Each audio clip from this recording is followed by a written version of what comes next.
There are moments you replay in your head longer than you should. Not because they were loud or dramatic, but because they were quiet in exactly the right way. An inch of space on a drafting table. A hand that almost touched yours. A door left open that was never open before. If you were with us for part 1, you already know that something is building between Lyra and Finnick. Slow, careful, and impossible to ignore. And if this is your first time here, welcome. You picked a good place to start. Before we continue, go ahead and hit that like button and subscribe. Drop a comment telling us where you're watching from. We genuinely love knowing. The call lasted 11 minutes. I know because I was still standing near the drafting table when he came back out, and I had been very deliberately not watching the clock while doing exactly that. He looked at the blueprint, then at me, and something in his expression said he was aware of exactly how much had just been interrupted. He rolled the blueprint without a word and said, "There's a problem with the Harlow site files. The structural annotations don't match the revised foundation specs. I need to go through the originals tonight." He said it practically, the way he said most things. But then he paused and added, "My home office has the full archive, if you don't have plans." It wasn't quite an invitation. It wasn't quite a question. It was Finnick, leaving a door open and letting me decide whether to walk through it. I said I didn't have plans. He nodded once and said, 8 o'clock, and that was that. I went home first, changed, told myself 3 times in the mirror that this was work, and believed it less each time. His apartment was in a converted industrial building, 20 minutes from the office. The elevator opened directly into the space, which was the first thing that told me it had been designed specifically for how he lived. Wide corridors, no unnecessary thresholds, everything deliberate and considered, and quietly beautiful. He had music playing low when I arrived, something instrumental I didn't recognize, and the kitchen smelled like coffee and something savory he'd clearly just finished. The home office was at the far end, floor-to-ceiling shelving, 2 large drafting tables, a wall of windows looking out over the city. I stood in the doorway for a moment and thought that the space looked exactly like his mind felt. Ordered, serious, more room than you'd expect. We worked for nearly 2 hours. The annotation issue was real, and it took both of us to untangle it methodically. And somewhere in the second hour, the professional distance that I'd been carefully maintaining started to feel less like a boundary and more like a habit I was tired of keeping. At some point he said, "You're quiet tonight," and I said, "I'm always quiet when I'm working." And he said, "No, you're not," and he was right.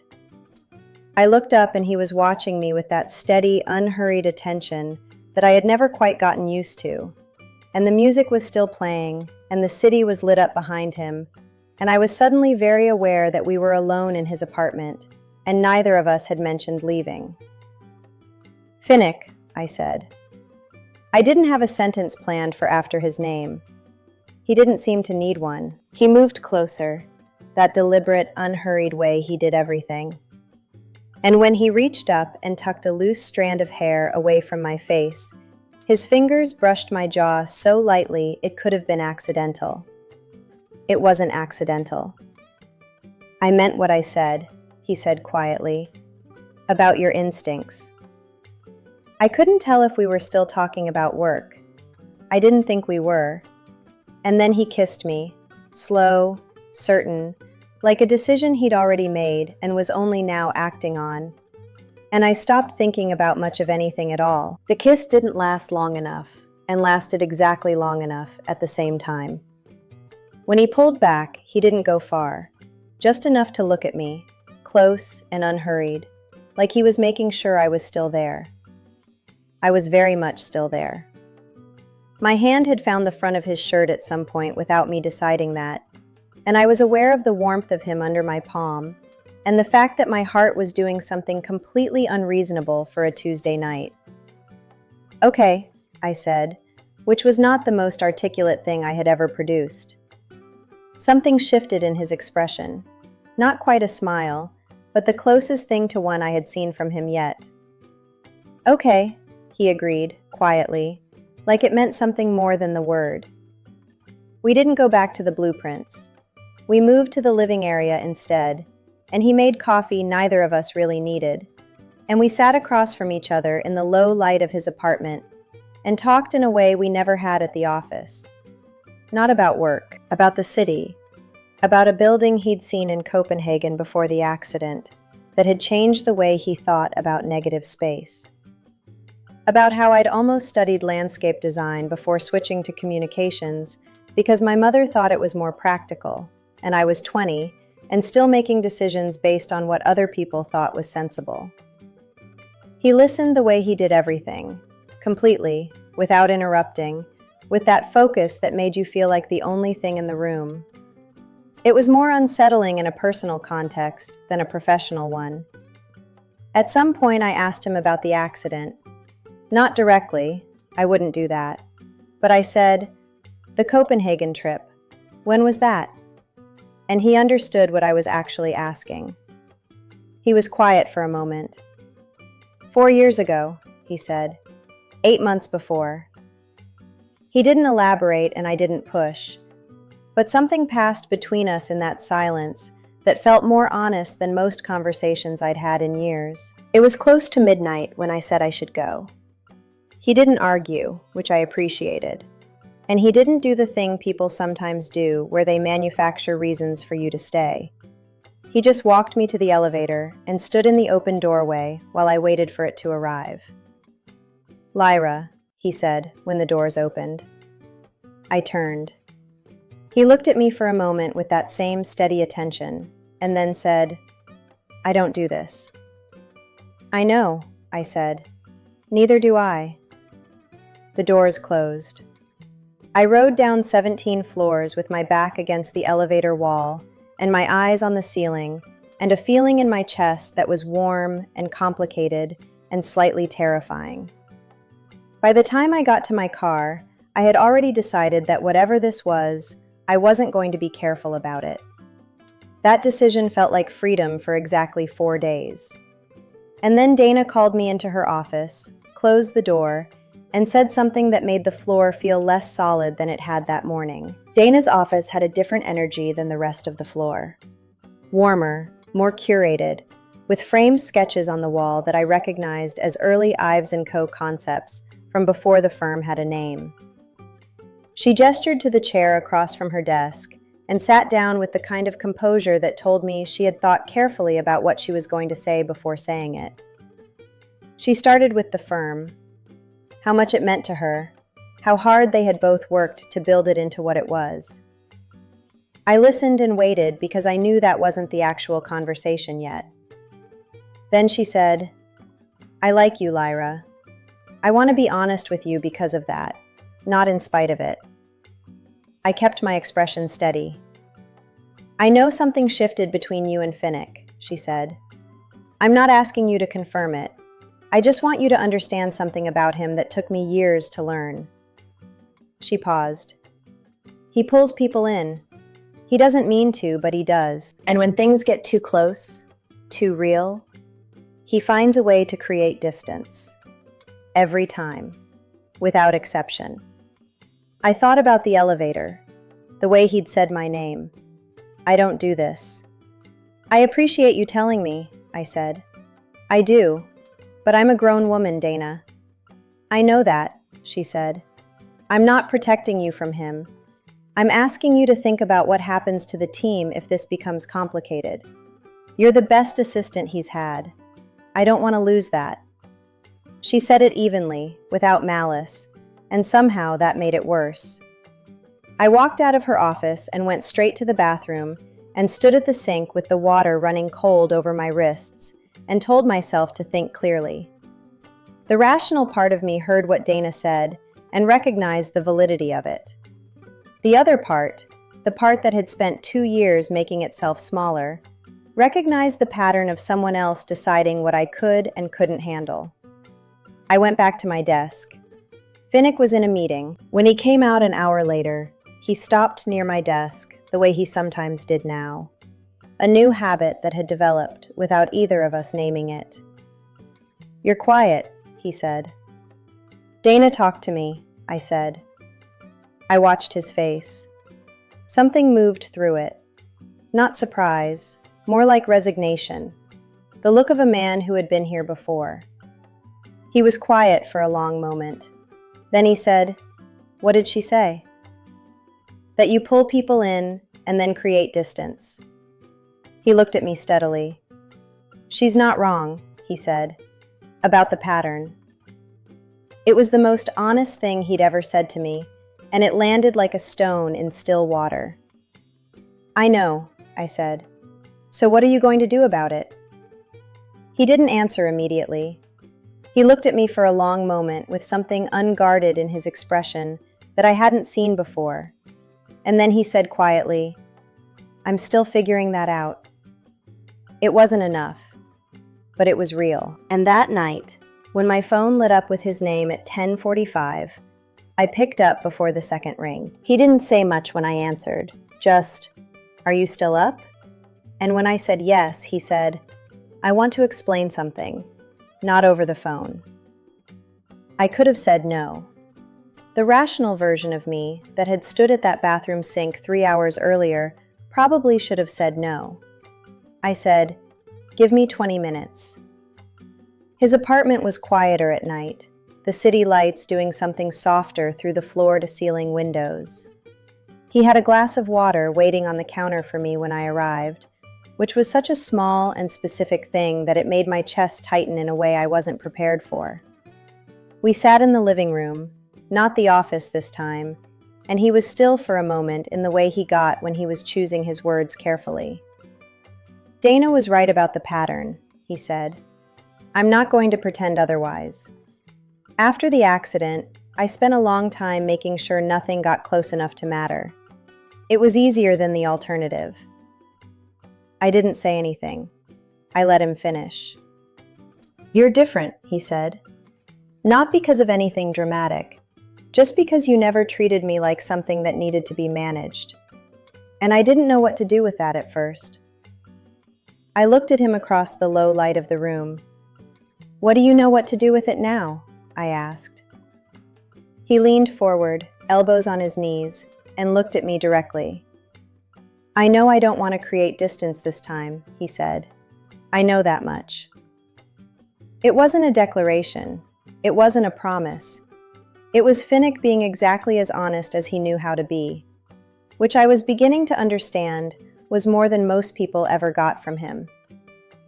I crossed the room and sat beside him, close, and for a moment neither of us moved. Then his hand found mine on the cushion between us, fingers threading through slowly, deliberately, like a question he already knew the answer to. I leaned into him and he shifted to accommodate me, his arm coming around my shoulders with a quiet certainty that felt nothing like hesitation. We stayed like that for a long time, the city doing its thing outside, and the music low, and the night easy in a way that none of our interactions had ever quite been before. At some point, he pressed his lips to my temple, unhurried, and I felt the warmth of it move all the way through me. "I should tell you something," I said, after a while. He made a sound that meant he was listening. "I got an email 3 weeks ago, from a firm in New York, a recruiter I'd contacted before I took this job." He went still beside me. Not tense, just present, waiting. "I didn't respond to it," I said. "At the time, I told myself it was because the timing wasn't right." He was quiet. "And now?" he asked. I turned to look at him, close enough that the question between us had nothing to do with New York anymore. "Now I'm not sure I want what I thought I wanted," I said. His eyes held mine for a long moment. Then his hand tightened gently around mine, and he said, "Tell me what you want, Lyra." And for the first time in longer than I could remember, I didn't make myself small before answering. I told him I wanted to stay. Not just in Seattle, not just at the firm. I meant in that room, in that specific gravity that existed between us, in whatever this was becoming. I said it simply, without dressing it up, and he listened with that complete attention of his, and then he kissed me again. Slower this time. The kind of kiss that isn't going anywhere in a hurry because it doesn't need to. His hand came up to my face, thumb tracing my cheekbone, and I felt something release in my chest that I hadn't realized I'd been holding tight for months, maybe longer. We stayed up too late talking, the kind of talking that happens when two people have been carefully circling something for weeks and finally stop circling.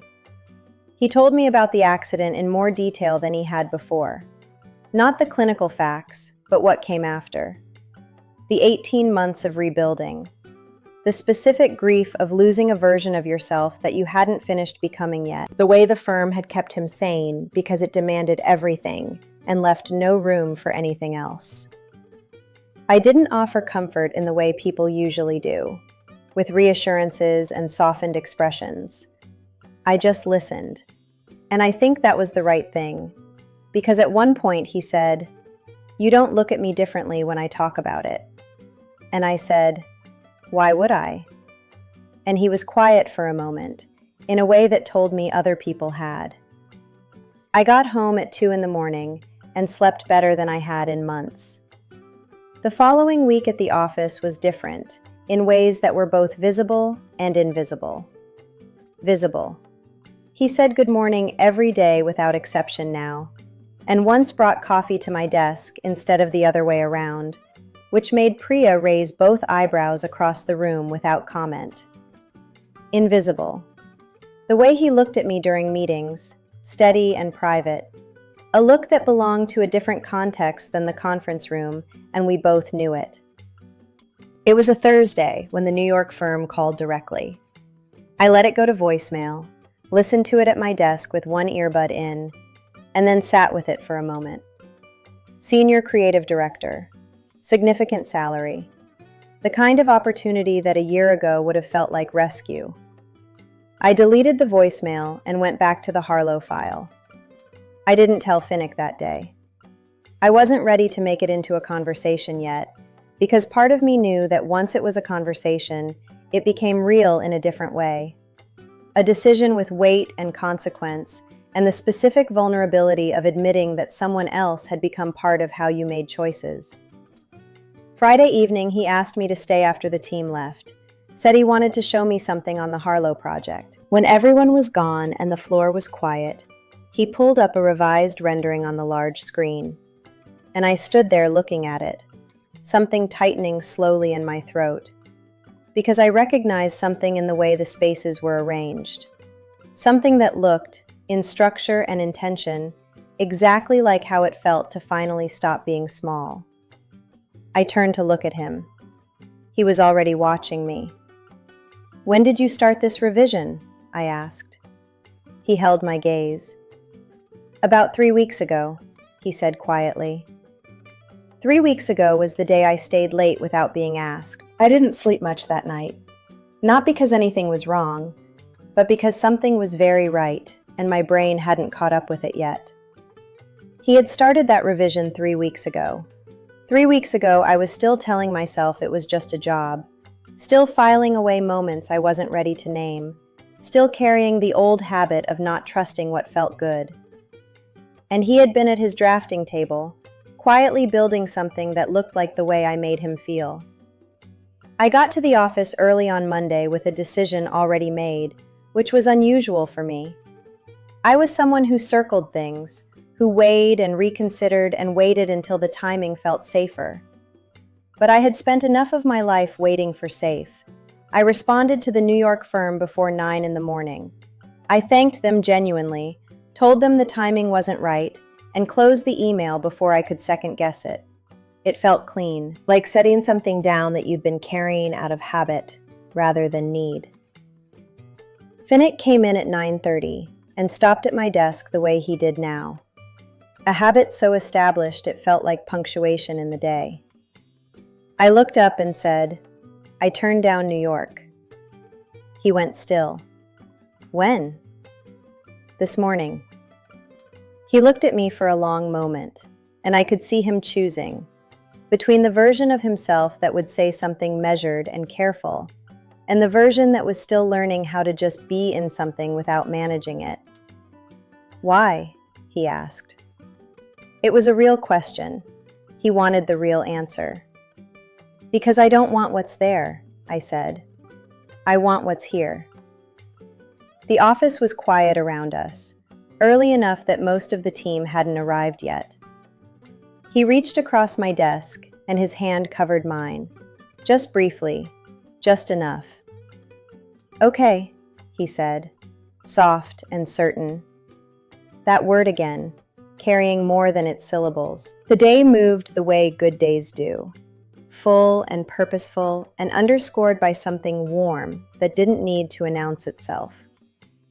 That evening we left together, which was new, and walked to a place 2 blocks from the office that he said had good coffee and bad lighting. And he was right on both counts. And we sat across from each other in that dim corner booth and talked until the place started stacking chairs around us. Outside, the Seattle air was cool and damp, the way it gets in the early part of the year, and we stood on the sidewalk for a moment, in no particular hurry. He tucked a strand of hair behind my ear, the same gesture as the first night, in his apartment, but different now because nothing between us was tentative anymore. He kissed me there, on the sidewalk, unhurried, one hand warm against my jaw, and I thought about the woman who had packed a cardboard box in the rain 8 months ago and felt nothing but tired. I thought about how she had walked into an office and sat across from a man who looked at her like a blueprint, and how neither of them had known yet what the other was about to become. The city moved around us. He pulled back just enough to look at me, and there it was, that almost smile, the one I had been cataloging since the very first day. Except this time, it wasn't almost. This time it was real. And so was everything else. That's the end of this story, and honestly, it was one of my favorites to tell. If this journey meant something to you, drop a number from 1 to 10 in the comments. Your ratings genuinely shape the stories we create next. Thank you so much for being here from part 1 all the way to the end. It means more than you know. See you in the next one.